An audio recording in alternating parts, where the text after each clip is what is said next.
Show. With Flip's guests, Bobby Darin, Denise, Stanley Myron Handleman, and Flip's special guest, Roy Clark. And now, here's Flip.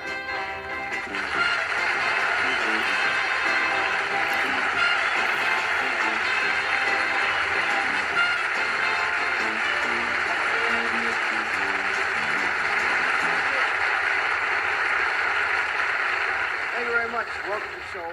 And I want to say that we've already started receiving mail, from last week's show, and we have a few interesting letters from last week's show that we're going to read a little later on. But this evening, before coming out, I was running through my mind that there is underway. It hasn't gotten the great publicity of the women's liberation movement, but there is a revolt of the little people. Small people, kids and midgets and little short people. They're getting fed up with being run over. I didn't become aware of how serious the revolt had become until 2 months ago. I was working at this little nightclub in New Jersey, and it was the middle of the week. And, Wednesday night it was slow, and this little trio playing, and there's a few people on the floor dancing, and they're singing, I love you, baby, and I know that you love me. Oh, yeah. Pretty intimate little thing there. Well, there was this big guy standing by the door, Now, a little fellow walks through the door, and he got a sheet of paper in his hand that he's reading from to himself. As he walks by, the big guy says, what do you got on that piece of paper? The little fellow said, oh, what do you mean, what have I got on this piece of paper? I said, this is my piece of paper. I said, you got a lot of nerve, a lot of nerve. This is ridiculous. You sure got a lot of nerve. Said, I'm walking through the door, minding my own business, reading from my sheet of paper to myself, and you stop me and ask me what have I got on my piece of paper? The guy said, man, why don't you cut out the fat mouth and then tell me what's on the paper? Little fellow said, if I wanted you to know what I had on the paper, I would have told you. Isn't that right? The guy said, well, that's how you want to look at it. He said, well, that's how I want to look at it. That's exactly how I want to look at it. Said, I'm looking at it just like that. Said, but since you want to know, he said, I'm going to tell you. Said, I'm going to tell you. Said, for your information, on this sheet of paper is a list of the names of all the guys that I can beat. Said, I got 137 names on this list. Big guy said, is my name on the list? I said, certainly your name's on the list. The list wouldn't be complete without your name on it. So when I first sat down to make up the list, your name was the first name that came to my mind. Said, out of 137 people, you're number one. Said, any minute you may get smacked in the mouth. For nothing. For no reason at all. I just may walk up and smack you right in the mouth.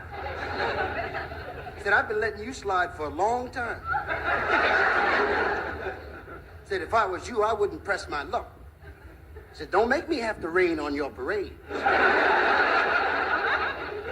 Big guy said, well, since you're going to get me, said, I better get you first. Said, I think I'll take this 7.5-pound fist I got and obstruct your vision. Said, then I'm going to jump up and down in your chest like a ping pong ball. Little fellow said, what? Said, what? Said, you? Said, I tried to give you a break. Said, I tried to treat you decent. He said, but you don't want it that way. Said, you got a lot of nerve to stand here in front of my friends. These people are my friends. These people know me. Said, these are people I went to school with, people I was raised with.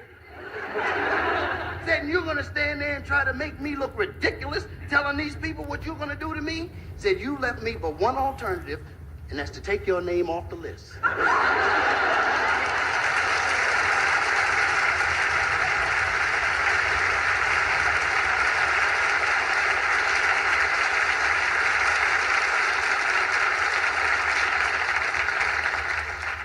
The revolt of the little people.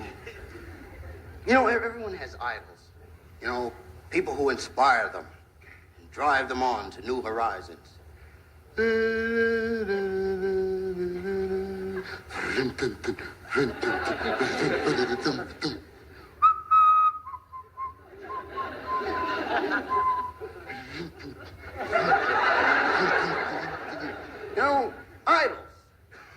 Among my idols were the knights.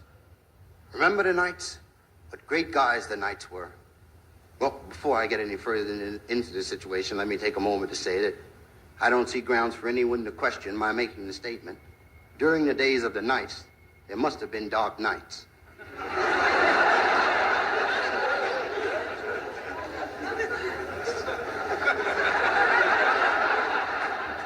Oh, now, okay. You know, the knights were great because, well, you gotta really dig abroad to fight a dragon. I like to give my concept of a rescue. One day at night, riding down the road, and it's a princess. It's a beautiful princess. She's being attacked by a dragon. She's calling for help. She's saying, "Help! Help! I'm being attacked by a dragon. You better cut that out, dragon."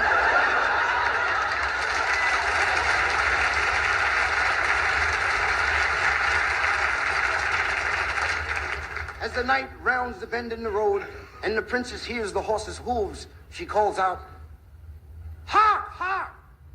Who's that clippity-clopping down this road?" The knight says, "That's me, Mama." Said I was sitting around the castle. I didn't have nothing to do. So I said to myself, "You ain't got nothing to do." So I decided I'd rescue a princess. She asked, "Are you a knight?" He said, "Every day."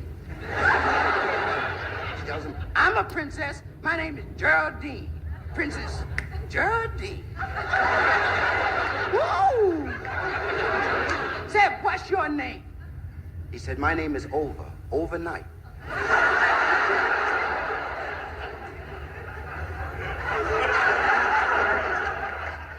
Princess asked, "Would you kill a dragon for me?" He said, "Kill a dragon? Wow." He said, "I've been asked to climb a mountain, swim an ocean, and cross a desert, never to kill a dragon." He said, "Well, that depends on how big the dragon is. If he just came out of the egg, I'll do him in for you." She tells him, "It's a little dragon. It's a little dragon, all right, but he got fire coming out of his nose." Said, "First there's a hissing sound, then boom! Then that fire comes shooting out. You better get out of the way." Said, "A hissing sound, then the fire comes out." Said, "That hissing sound means it's one of those butane burning dragons." Said, "It's probably the one that got away from the chow mein company. They cook their food with dragon fire." He said, "Look, Princess, why don't I rescue you tonight and kill the dragon tomorrow?" She tells him, "No, you ain't either." Said, "You're gonna kill that dragon before you get to rescue me." So the knight has his sword, you know, he's banging on the bush trying to find the dragon. The princess is helping. She wanted to help him find the dragon, you know. She's saying, "Dragon, dragon, I dare you to come out here now. I told you you're going to get in trouble. Just going around shooting that fire on people."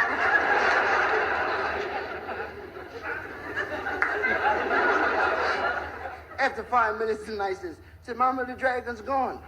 Said, he probably went back to the butane company to refill his tank." Said, "This is our chance to get away." Princess tells him, "I'm afraid. I'm still afraid. Can I stay with you overnight?" He said, "I'm off all day tomorrow, too."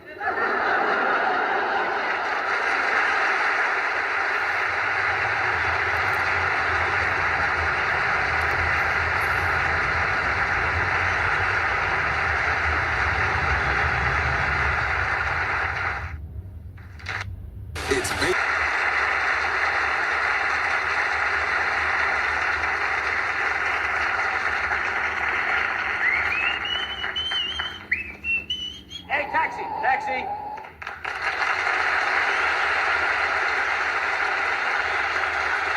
Hey, Chief. I'm in a hurry, Chief. I'm sorry, Mac. I'm off duty. No, it's an emergency. I've got to get to NBC. Hey, I'm on my way home. Well, I'll give you $20. Hey, that's where I live. You work at NBC? Uh-huh. Hey, you know any celebrities? Brought a few. Hey, you know who I had in the cab yesterday? Who? Anthony Franciosa's cousin. You know, he's like a regular guy. You talk to him, you'd never know. Just... Taxi!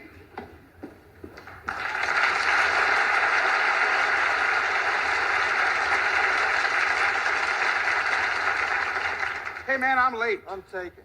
I've got to get to NBC, man. I'm due. Hey, Bobby! Roy, come on, get in. I'll give you a lift. Hey, man, I sure appreciate this. How are you, old buddy? Hey, great. You're a lifesaver. All right. Hey, you in show business? Hey, what's the matter with you? Don't you recognize him? This is the co-star of Hee Haw. Oh, yeah, Buck Owens. Roy Clark. Roy, who? Keep your eyes on the road. Hey, don't get upset with this ding-a-ling. He didn't recognize me either. You don't know who this is? No. Mac the Knife? Hey, listen, I don't carry much cash. I just made a drop. Forget about it. Keep driving. Man, I say one thing, Bobby. I appreciate this lift. Oh, we're buddies. Same business. Everything is together. What show you doing? I'm going out to do the Flip Wilson show. Flip Wilson show? Yeah, what show are you doing? Flip Wilson show. You're going to sing and play the guitar? Naturally. You? Hey, there's Walt Whitman High School, room 222, and there's one of the teachers.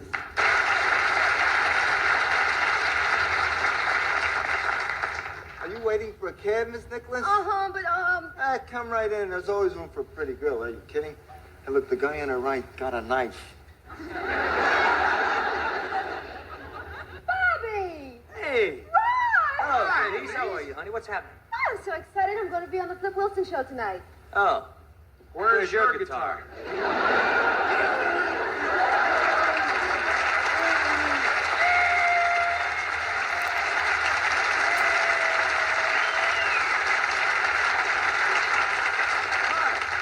Hi, in relation to the show. Well, why don't you ride with us? Okay. Hey, what about your motorcycle? Here, I'll get it. Here, Darin, hold this with your picking hand.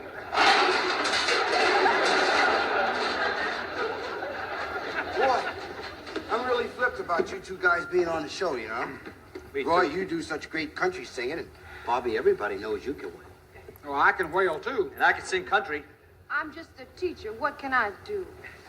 When we take over, Mama, you're gonna be a general.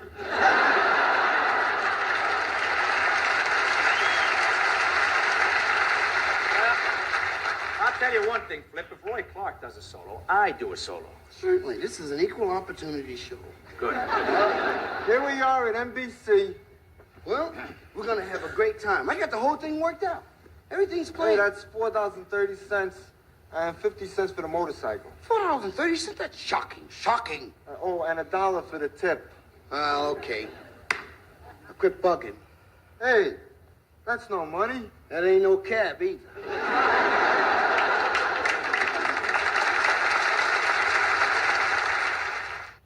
Ladies and gentlemen, Stanley Myron Handleman.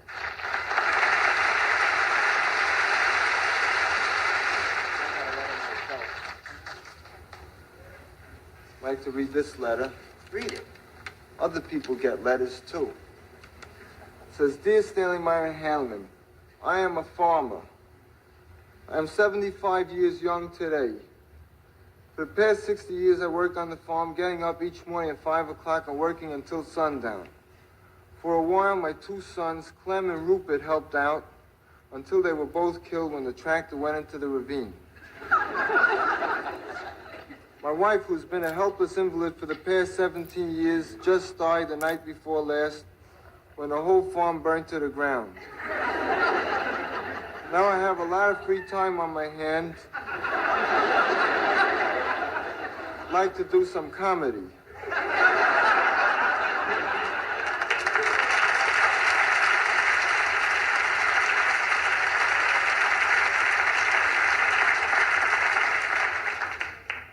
That's all right. I don't really need it. I tell you the truth, it really doesn't matter to me how well I do because I'm not going to be doing this for a living too much longer anyway.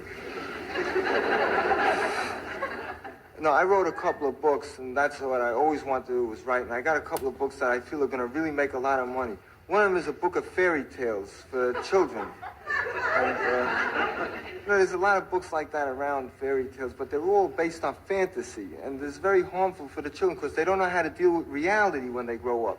So my stories are all based on reality. Like one of the stories about this princess. She's in a garden, and she's watering the plants, maybe picking a weed or something, And all of a sudden, a little frog hops over, and he says, listen, if you kiss me, I'm going to turn into a prince. Because you know why? I was always a prince, but a wicked witch enchanted me, and she turned me into a frog. So she picks up the frog, and she kisses the frog, and then nothing happens.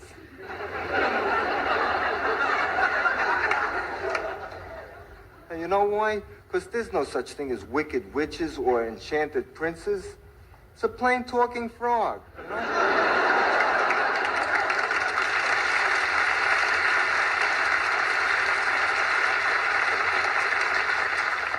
That's nothing. That's just a light work. I wrote a much more serious thing, sort of a philosophical work. It's called A Physical or Metaphysical Witch. See, it's like the title is a question. Then you have to read the book to find out.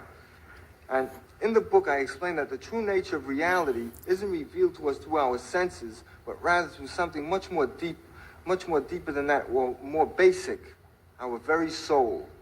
Then it goes on to tell you how to get girls. You know, I'll tell you the truth, that years ago, I couldn't have written a book like this.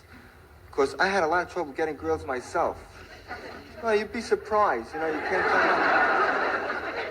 I was always ashamed to ask a girl out, because I figured if she turns me down, I feel very humiliated, you know? So I hit on a good idea. I asked the most unpopular girl in the whole school to go out with me, you know, and she jumped at the class. You know, nobody ever asked her to go out. So we went out together, and then I found out why she was so unpopular. She used to carry around in a handbag a little pen that shot out tear gas. I said, why do you carry around a thing like that for? So she said, in case anybody tried to get fresh with her. I said, are you kidding? Who's going to get fresh with you? The next thing I couldn't see.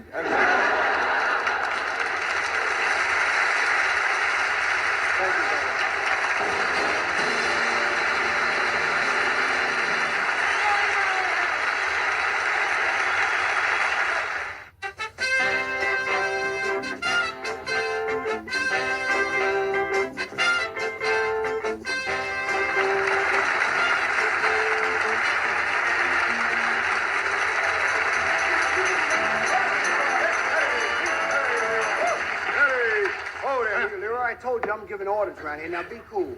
Hey, where are we? I don't know, Suntan.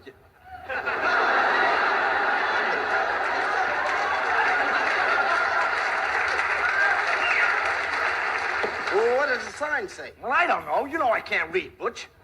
I'll ask Leroy, the Wonder Horse. Okay. Leroy, how far are we from the next town?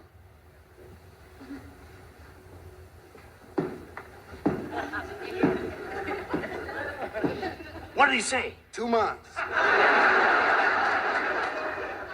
Hey, Butch, what are we doing way out here in the West anyway?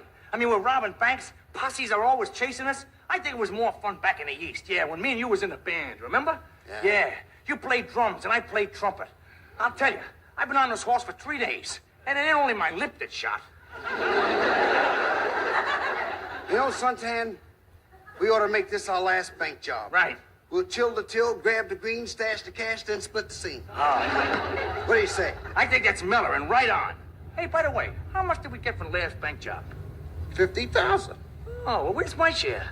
Don't you remember? You spent it on clothes. Oh, yeah. I remember. Boy, I'm starved. I sure could use a bowl of True Grits. Shh, don't talk about food, because I think I smell the fuzz. Good afternoon, strangers. I'm the sheriff and the justice of the peace. You guys want to get married? Are you kidding? We're not even engaged. Welcome to Deadwood. I'm Sheriff Dillon. I come from a long line of sheriffs.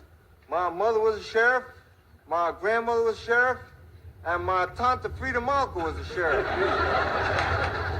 Well, my name's Butch Cassidy, and this is the Suntan Kid. Howdy. Yeah, we're just passing through on our way into the sunset. That's right. So if you'll be kind enough to show us where the bank is, we'll get out of town in no time. You guys gonna buy some of them scenic checks?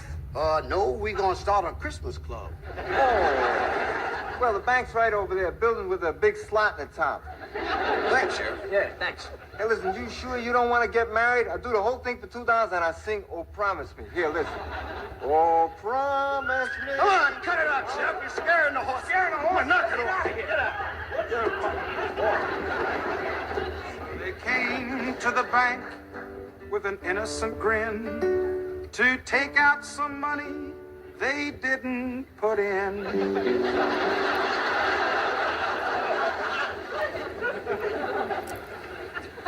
Now remember, act casual. I'll get the money. Yeah, okay, sure, Butch. But what about the getaway? Don't worry, I got the keys to the horse. You think of everything, Butch. Let's go.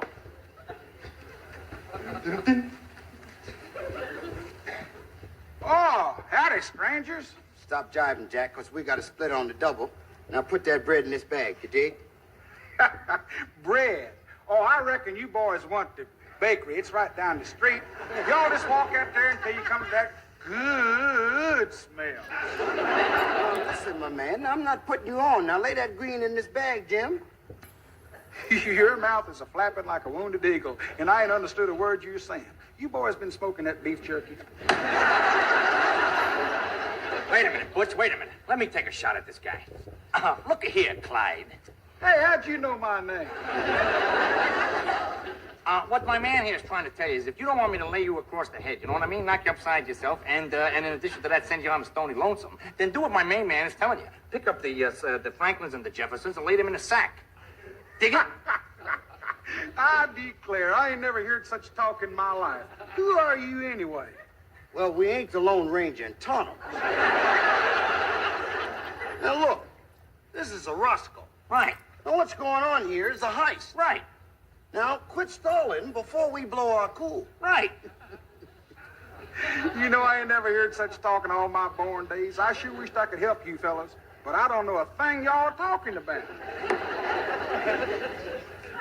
It's the same wherever you go, a lack of communication. Can't even have a meaningful bank rob. What are we going to do about it, Butch? Maybe we ought to just grab some scenic checks and split. Good idea. You think of everything. They had to learn the lingo so they could do their best. So they went to the local school marm, the fastest tutor in the West. Hey, Butch, are you sure we're doing the right thing? Suntan, we're not leaving Deadwood until we rob that bank. We can't rob the bank until we learn to speak Western. Well, what kind of language are we talking now? Right now, we're speaking Eastern. Well, I'll tell you something. This outlaw stuff is a lot harder than I thought it was. Shh! I think I hear the school mom. I got great ears.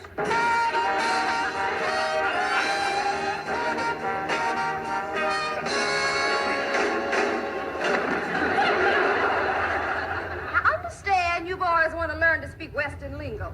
Yeah, that's right there, Mama.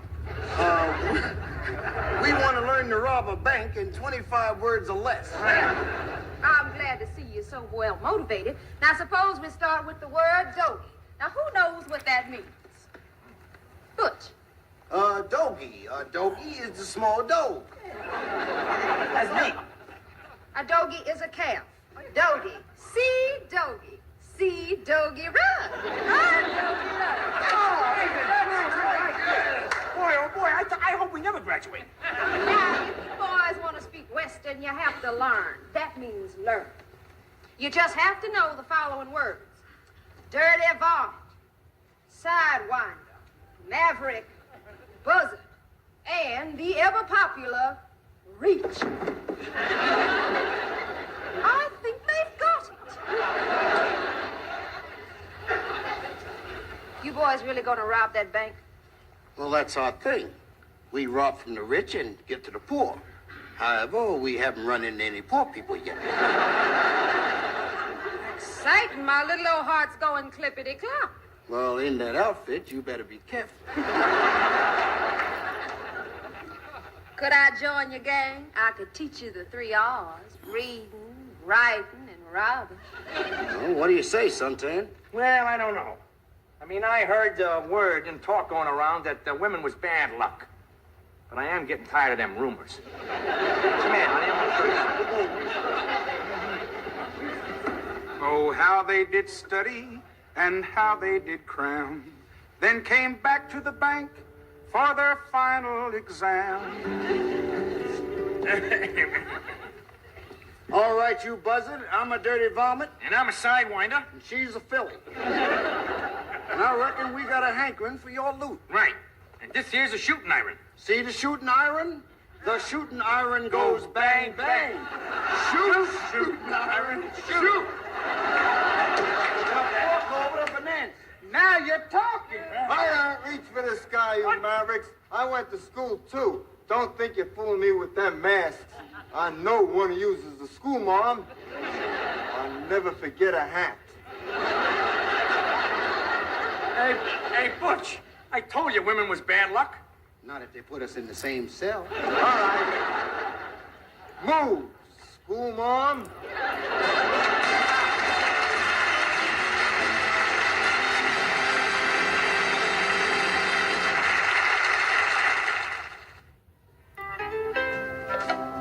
Well, it's time to get aboard the old stagecoach and head for the happy ending.